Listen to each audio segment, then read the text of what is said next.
So the down and dirty on Greece. Well, the first thing that you should know about Greece is that in this commentator's humble opinion, the people in Greece are socialists. Now, when you're a socialist country, it's very simple, because what you believe is that the results that you create for your economy are not related to actual production of results, but are in fact an entitlement. In short, in socialist governments throughout time, the end result is that they borrow more, spend more, and tax more than they actually create in value. And at the end of the day, it doesn't matter if it's your house, your home, your family, or your government, or a company that you may work for or invest in. The end result for anyone who consistently over a long period of time spends more than they actually make is bankruptcy.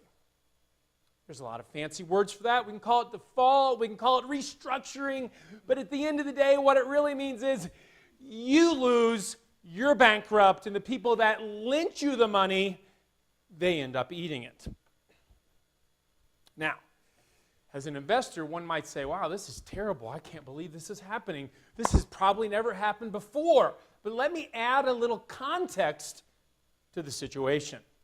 As a matter of fact, the next graph I'd like to show you is a list going all the way back to 1800 that shows you all the countries that have ever gone bankrupt or done a restructuring or a default. And what you'll see here is over, if you added them all up, over 180 countries have this. These are external sovereign defaults, which mean it doesn't include the defaults in the United States, of which we have at least two major defaults. One, we built a bunch of canals. Turned out that wasn't really the future and we couldn't pay for them. And then, of course, my good friend and co-host on Matson Money Live likes to bring up the default when Nixon went off the gold standard and went to fiat currency. So first of all, you should know that this has happened before many times throughout history where countries have gone bankrupt.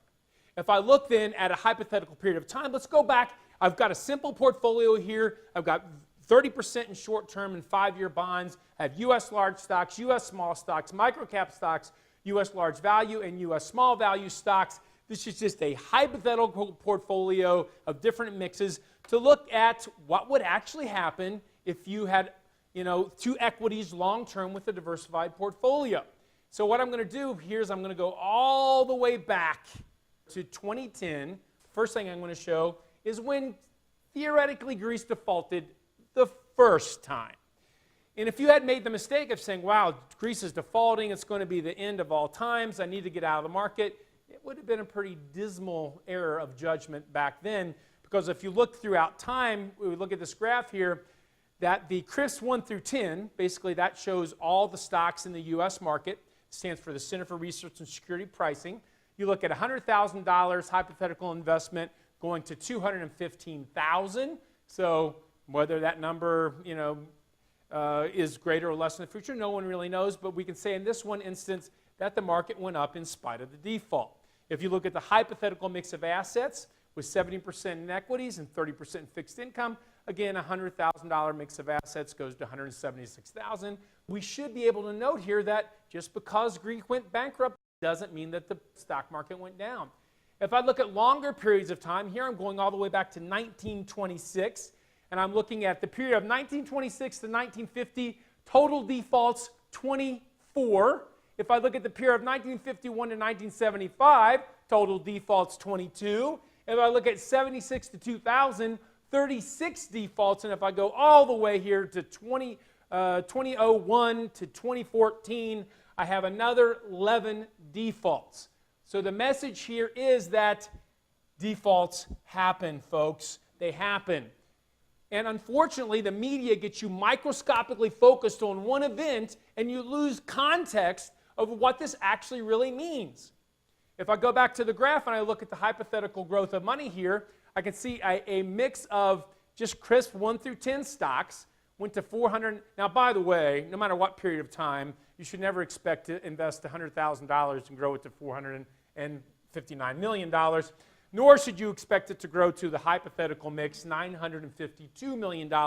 I'm just demonstrating here that equities, companies, free markets create value even in the existence of countries going bankrupt. This has happened before. It will happen again. If I look at the period just from 1992 to 2014, a period of time where we actually have performance data, GIPS reviewed performance data, net of all fees for our aggressive portfolio, I can see from 1992 to 2000, we had 4 bankruptcies, Venezuela bankrupt twice, Nigeria once, Russia one. Russia's kind of a big player on the global political scene.